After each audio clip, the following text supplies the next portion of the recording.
Hello, Narnach here. Welcome back to Grim Dawn. Beta 28. It was released a couple days ago, and I had a look at it. I played around a little bit with it, but I haven't really touched any of the major new features yet. Just basically checked to see what it was about, but most of the discovery is still left to do on camera. So, there's two big things that stand out, at least that stood out to me as I was reading through the patch notes. One of the things is the devotion system, which is gonna be the bulk of the episode. That I'm just gonna focus on that. And another part is Act 4. So if we have a look at the world map. So let's recap. So we started out in this tiny little village of Devil's Crossing, and we struck out to the northeast here, all the way until we defeated the Warden Krieg in his laboratory, all the way up here. So this stretch of the game is considered to be Act 1.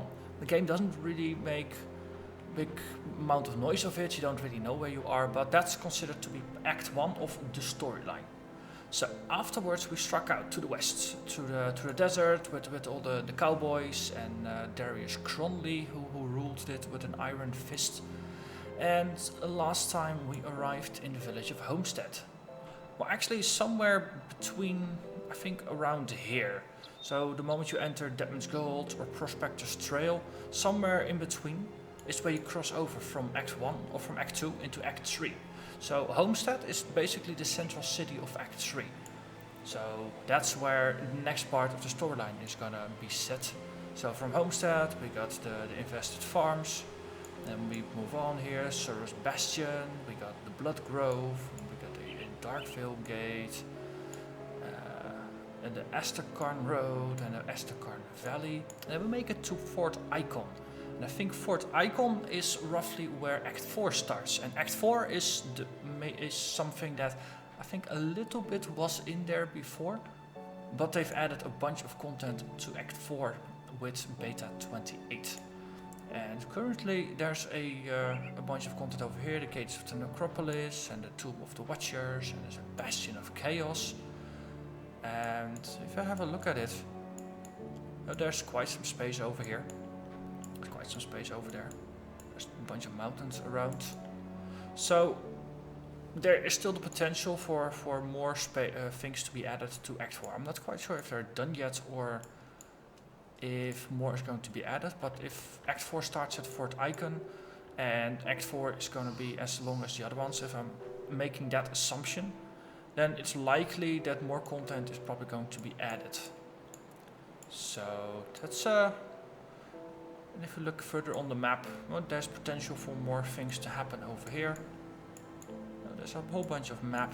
And also, I mean, if you look out from Devil's Crossing, we've gone north, we've gone west. We can still go south, because there is actually a broken bridge if I walk down here. See, there's a trail here that goes here. And, oh no, someone broke the bridge. Wonder why. So, there's the potential for more content to be added in the south here. There's quite some space. And also maybe to the east.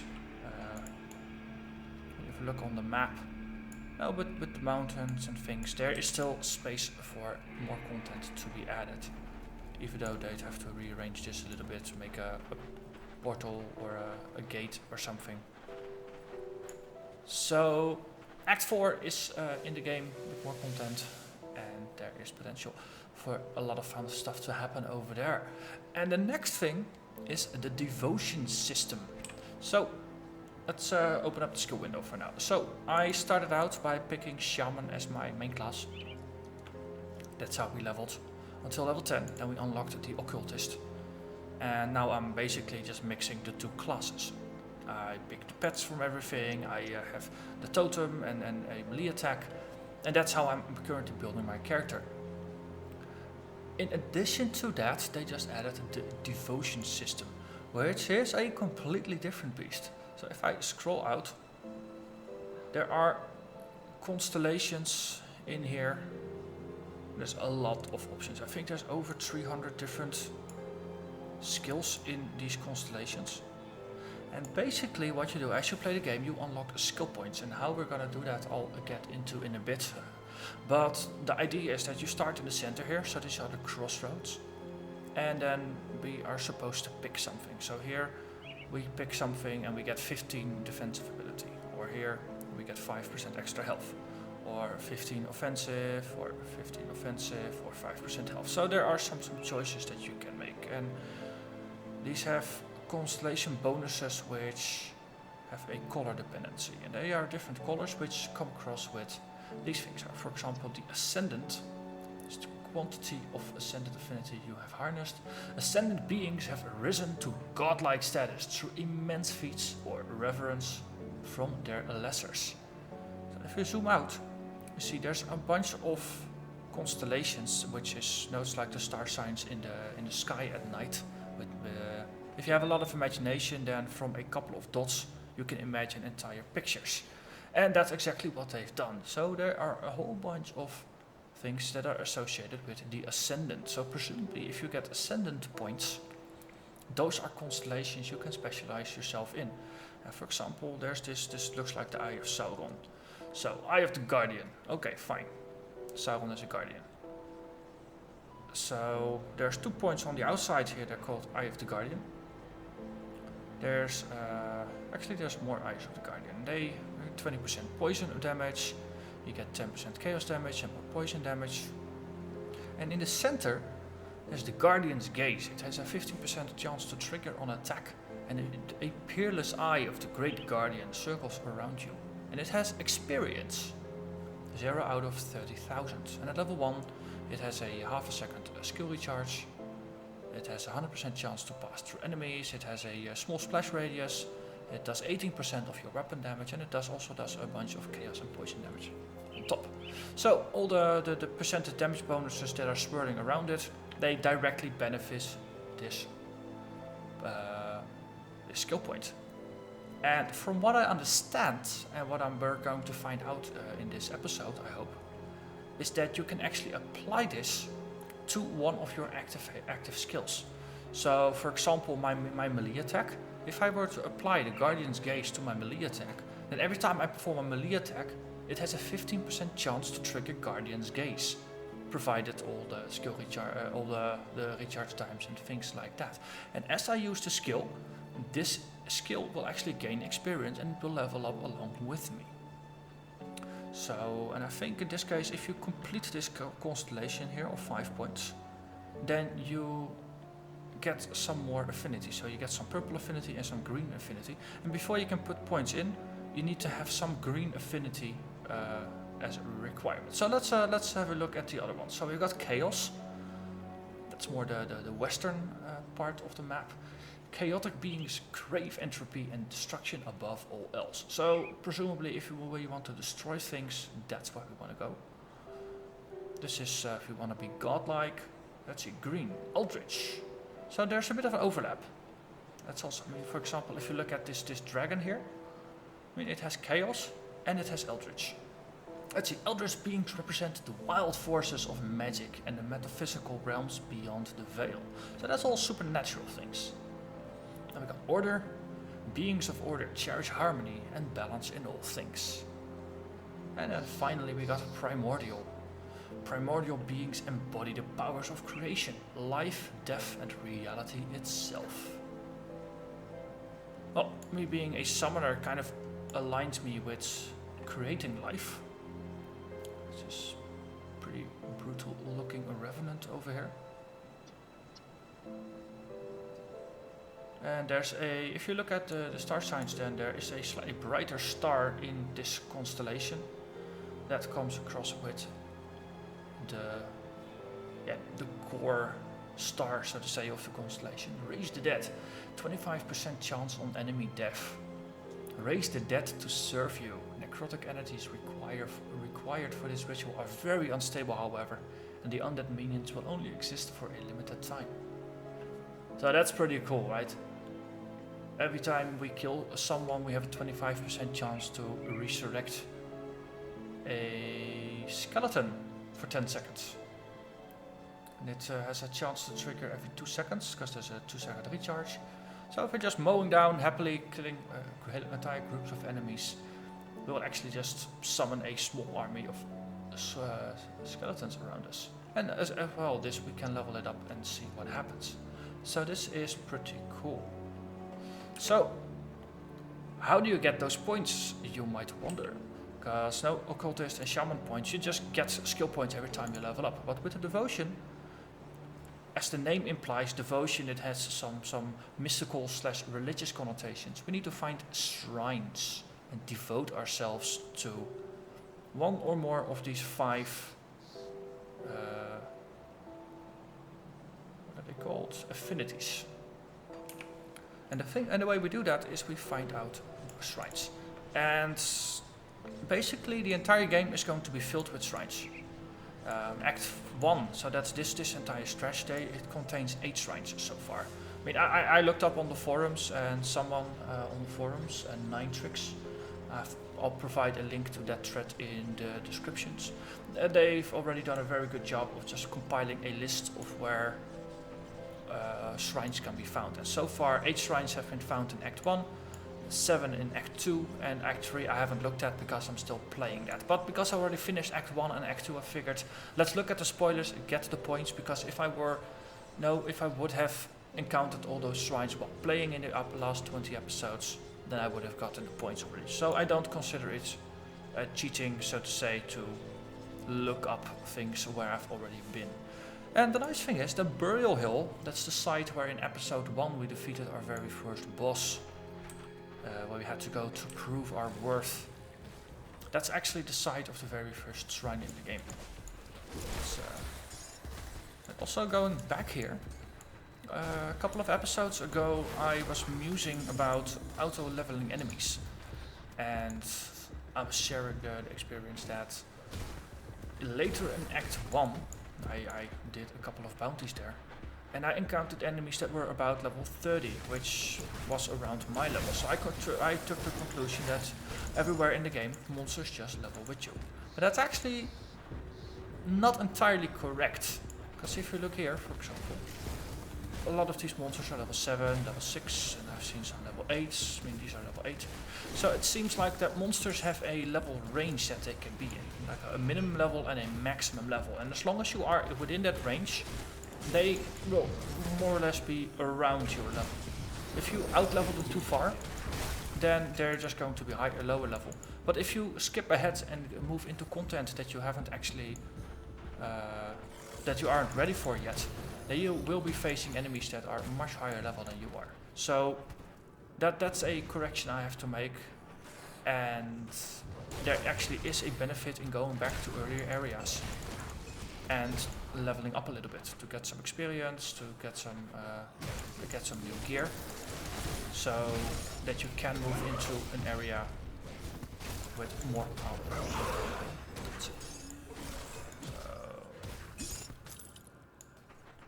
Let's see, a bunch of crafting materials, they are always useful to get.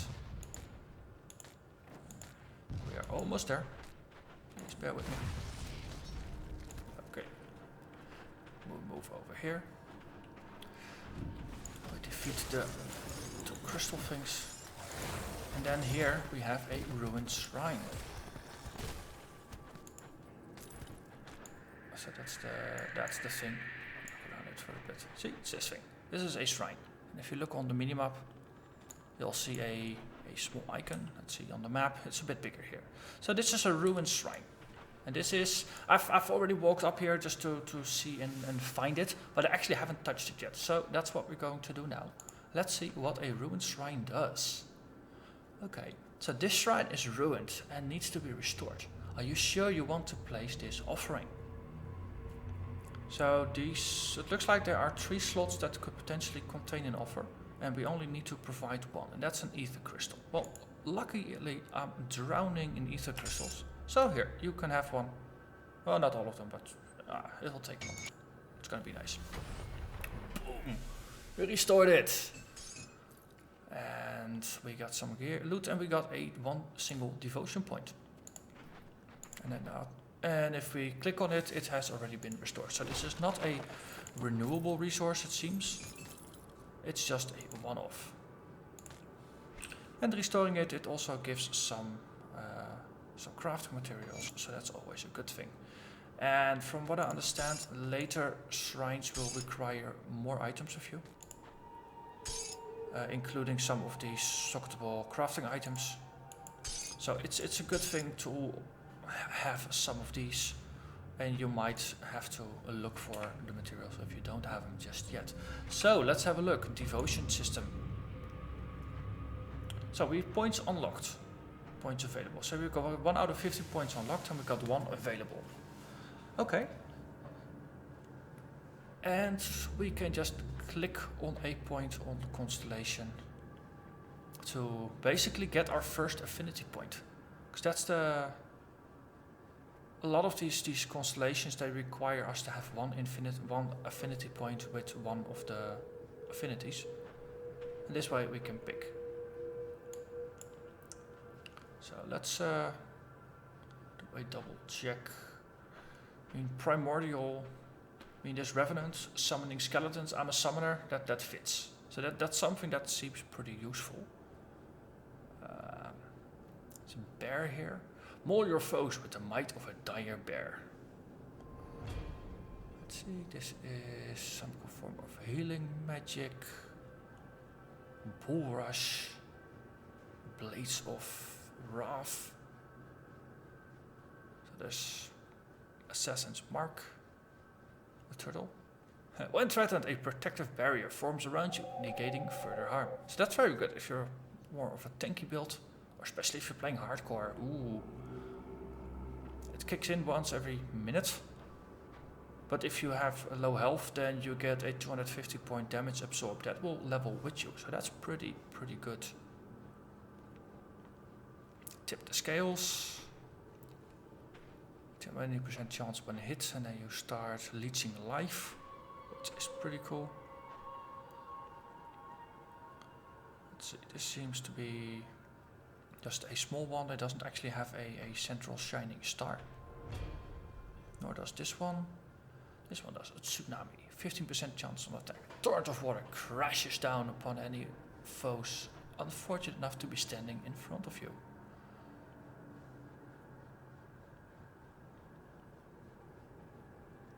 Well, you got the Eye of Sauron here, of course.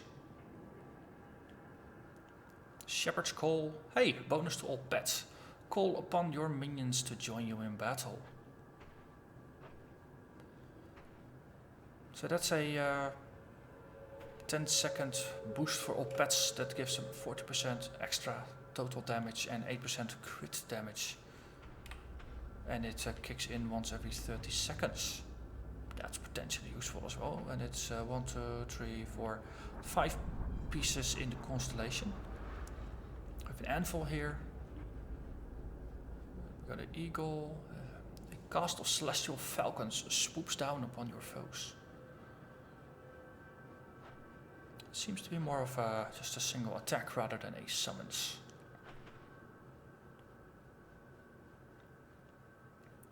I think for now, I really like this Raise Dead. So you need 8 affinity with chaos. So that's something that I slowly have to work my way into then. Is there anything else in the chaos side? There's a big octopus up here, a kraken. But that doesn't actually provide a affinity point. But we know I want to go towards chaos. So let's do that. Oh, cool. So you spend 1 point, and it will just highlight the things that you can unlock next, and they provide more constellation afterwards. So that's pretty cool. So we can say, okay, what do we want? But we need more points for that. And up top you can do an undo, which is basically like with all the other things. While you're spending points, you have an undo. And if afterwards, after I click out and I commit, I can go to the Mystic in the city to undo my points for a fee. Okay, so this was the first one. Let's look for the next one. Let's see, I've got a list here. So the first one was in the Burial Hill Caves. The second one is in something called the Devil's Aquifer. And the other one is in White Mire Cavern. So it's going to be somewhere in between, I'm assuming. Okay, so I just spent about 20 minutes running through this entire area and I didn't find or no, not 20 minutes, I think it's about 10 minutes, but I didn't find a single entrance. But I do see an entrance over there, so I'm just gonna run over there and let's see if that contains another devotion point.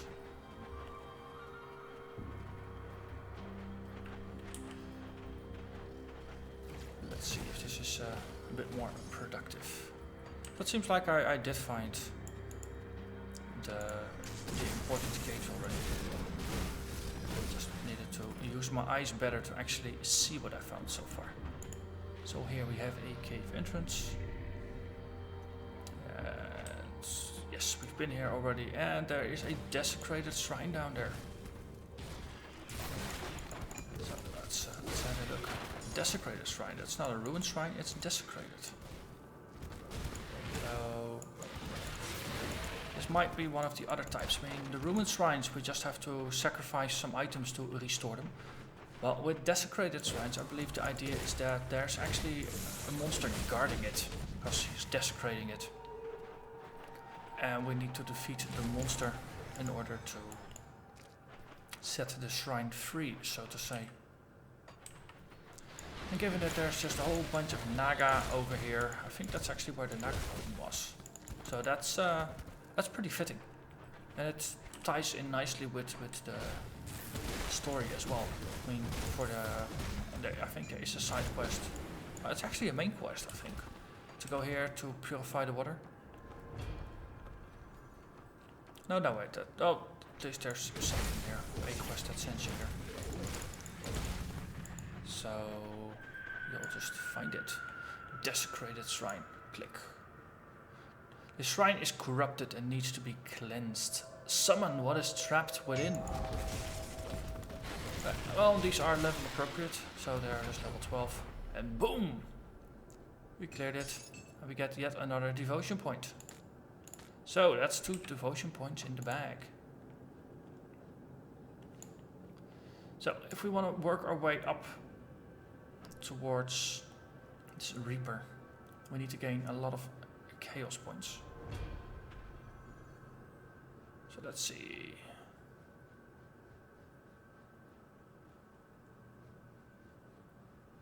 Okay, so these constellations are actually sequences. So you start with the highlighted bright star and you just follow the lines. And here we start at this point. So this one, the vulture, seems to be doing some life leech damage. We got the viper that boosts some spirit. Ooh, flame torrent, that's a special ability. So this is fire damage and chaos damage, which we're actually not doing. So it might not be the best idea in the world. The jackal. I was gonna say this looks like a dragon, but upon looking at it slightly better, it actually does resemble a jackal way better. So energy, offensive ability and attack speed, and then finally we get total damage, which is pretty potent. Here we got a rat, which boosts cunning, spirit, and we get a bunch of extra poison damage. More cunning and spirit, and even more poison damage. Ghoulish hunger, it gets us extra physique. Health regen, I'm always a fan of health regen. And then the final one, when cornered you are thrown into a ghoulish fervor, desperate for a morsel of flesh. So that's a bunch of life leech. Oh, that's when you're low on health. So then suddenly you gain life leech and a lot of your attack damage is converted into a health. So this is a pretty decent safety feature. Let's see, this rat will give us 2 of the chaos and 3 of the green stuff, the eldritch. this is gonna just give us 3 chaos, so this is actually better for our purposes. The Jackal only requires 3 points to get it, so that is better from an efficiency point of view. Ooh, the Vulture is even better though. Let's see, we got 5 points to get 5 of these. The Ghoul only gets us 3 points, but it's 1, 2, 3, 4. We need to spend 5 points to get 3. So efficiency also comes in. Interesting. There's actually quite a bunch of life leads, which is not a bad thing. So let's go Vulture. That seems to be the best direct path to get towards Raise the Dead. So okay, 2 points spent. Oh wait, Devil's Aquifer, isn't that below town? Yeah. So Devil's Crossing. We go here. We go in here through the trapdoor. Yeah, that's where the Devil's Aquifer is. A wooden door. And this leads us to the Devil's Aquifer. Yeah, okay. Let's see, we can take the left side path. Upstairs here. That skill's not ready. Well, we do get to see the Naga Queen then, because she was the one guarding this space, of course. There are a couple of caverns with Nagas. See, the Vilov, the Corruptor.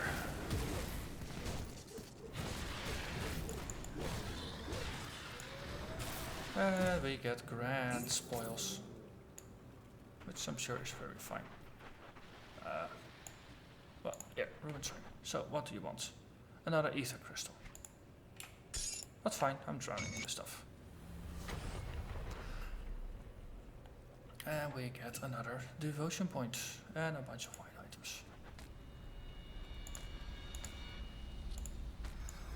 Okay, so, devotion. We were going for the Vulture. So, last time we got Cunning, now we get some bleeding resistance. Okay. Next up on the list. So, Burial Cave clear, Devil's Aquifer clear, the White Mire Cavern clear. Next up is gonna be the Flooded Passage.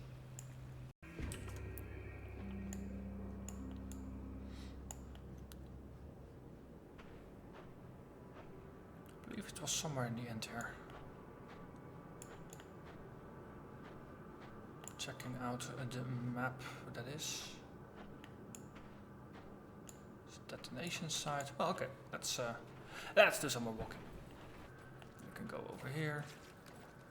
Ah, see here, Desecration Shrine. We're just too far away to see it on the minimap.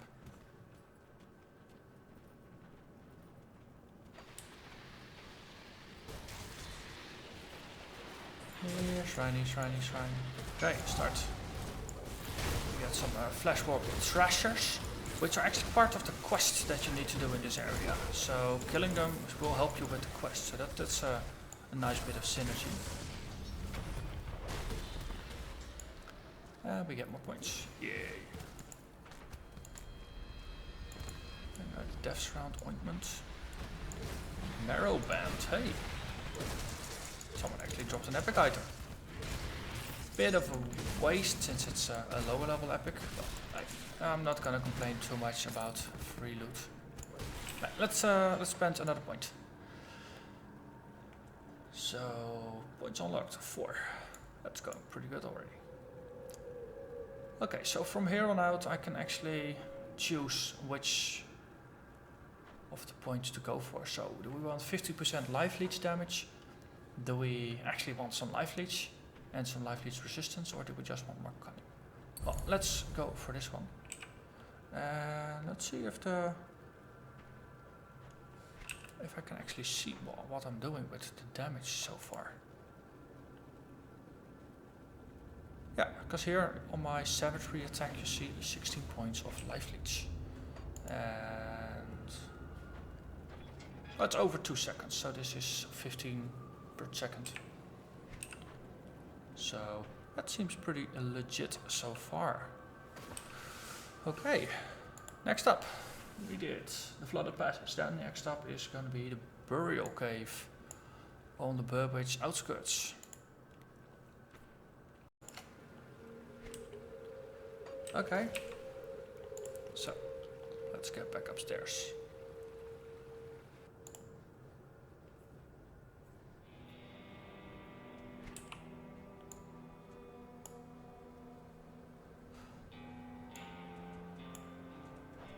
There is a cave over there. That seems more reasonable and in line with what to expect from a burial cave. You don't want it in the cellar in town. That does make no sense at all. And let's see if we can get ourselves yet more devotion points. Yay! This is it. The thing we've been looking for. Ruined, and it needs more of this stuff. We can fix that.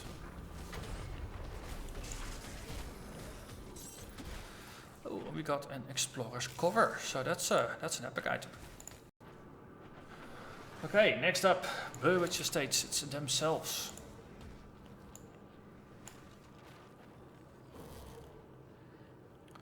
So let's see. There's the Warden's Cellar. That seems like we have to go to the village and then move on.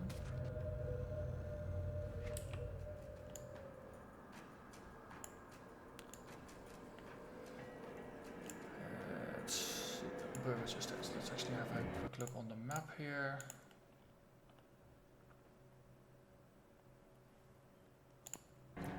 Oh, okay, so I'm just comparing, and it's going to be about here. It's just in the middle of town. So that's going to be a bit of a walk. Okay, we are in the city and we now see the thing on the map. Hello there, overseers.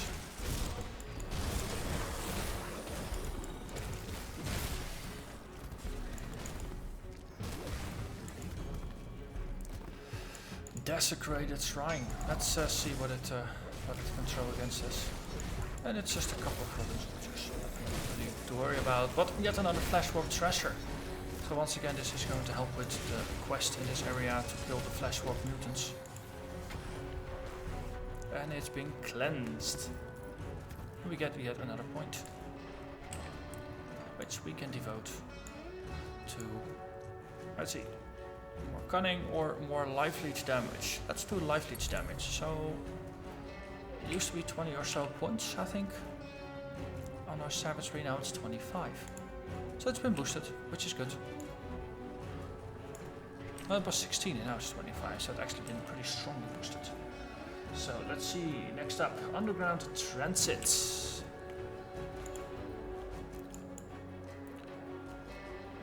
Underground transit rift, that's good.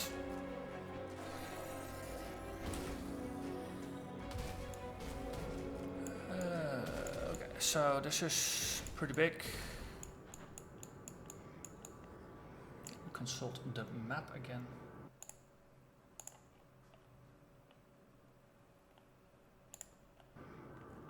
Okay, it's going to be somewhere around here. Or somewhere around here. So let's see. I think this was closed off, so I needed to take this area and we connect over there. Okay, we can do that. Let's see what's the level. Okay, and we go through, and then on the map you already see it, and it's over there. Ruined Shrine, and we need yet another one of those things.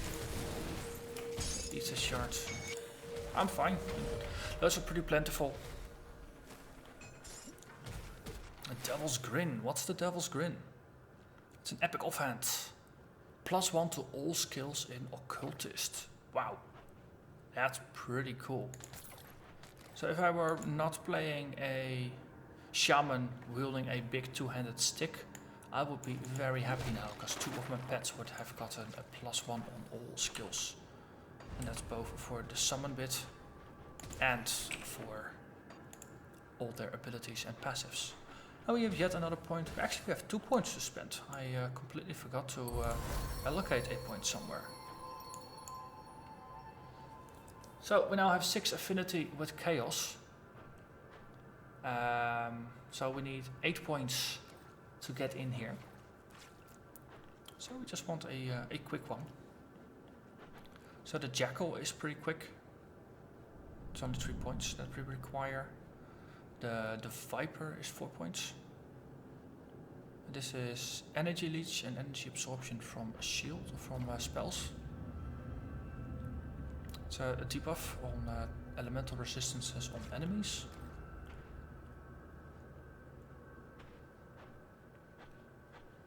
Flame torrent is kind of interesting, but I'm not really doing that. So I think I'm actually gonna go with ghoulish hunger, which it's 3 points, so that's more than enough.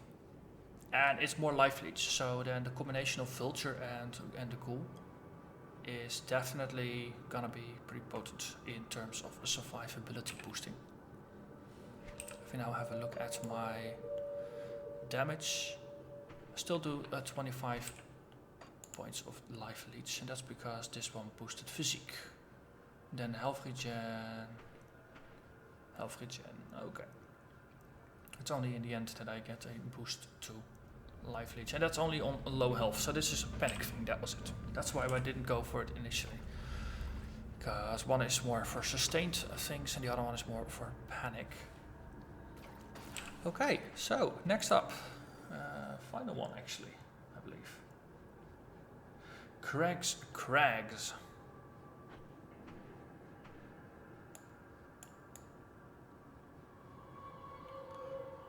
Which, I don't know, where are the crags?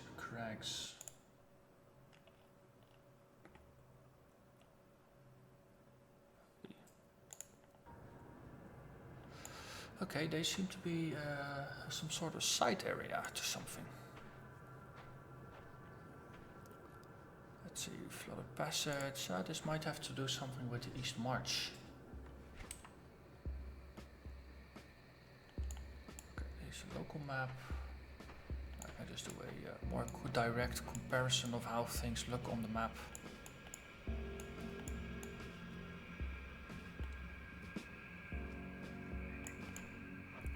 So there's quite a bit that I haven't explored off to the sides. No, might actually be irrelevant for me to do just that.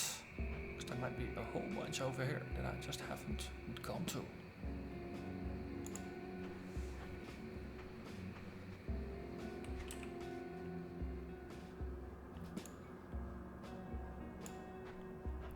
There's a road leading this way. Let's follow it for now. Let's see where it goes. See where it takes us.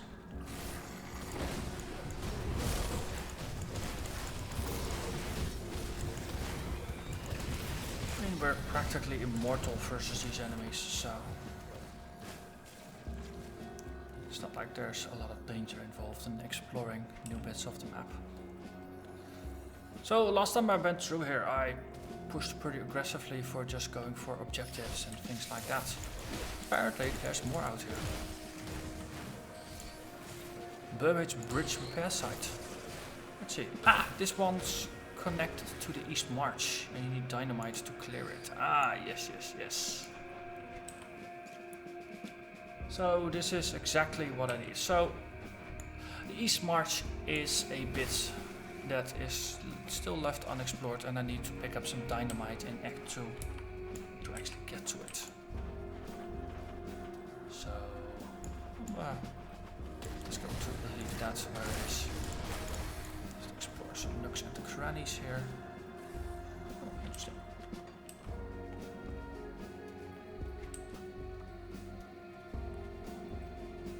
Some connecting bits and Burbage. Well, heading back to town. And then I'll set out on some Act 2 exploration. So let's recap. I mean, I did a bunch of cutting in this episode, so I've been recording for about an hour. For you on the video, it's probably going to be closer to half an hour. So in that half an hour, I had a bit of a look at the world map and I showed you basically what new content I think there is in Act 4 and how far along we are roughly into the game. I just discovered that there is an area called the East March. Actually, a commenter pointed it out already, and now I actually found out where it is, where the entrance is. So that's something where we can go. And then I went to Act 1 and I picked up 7 out of the 8 shrines and the points connected to them. And we made some specializations into a Chaos affinity because I want to get the Revenant completed and get the Race Dead. Because I think that will be very cool and it combines very well with the pet build I'm going for. And with that we got the Vulture completely unlocked. And now we're working towards the Ghoul. And once we got the Ghoul completed, which is another 3 points, then we get our first active skill, so to say. And I think this is just going to be a skill that it just applies all the time. I mean, the trigger condition is low life. Other skills, like for example this one, the Flame Torrent, I think you need to attach it to a certain skill. So we are going to see about that later on. There's a lot left to discover, so with that I thank you very much for watching. Let me know in the comments what you think of the devotion system. Do you like the potential? If you've checked it out a bit as well and you've spotted very nice constellation that might be synergistic with the summoner build I'm going for, let me know. I mean, I haven't looked at everything in detail yet. I just picked out the Revenant because it looked cool and it has something to do with summons. So it felt thematic. But if you found something else, I'm always open for ideas. So with that, I'm gonna wrap up this episode and I'll see you again next episode. So thank you very much for watching and I'll see you again next time. Bye bye.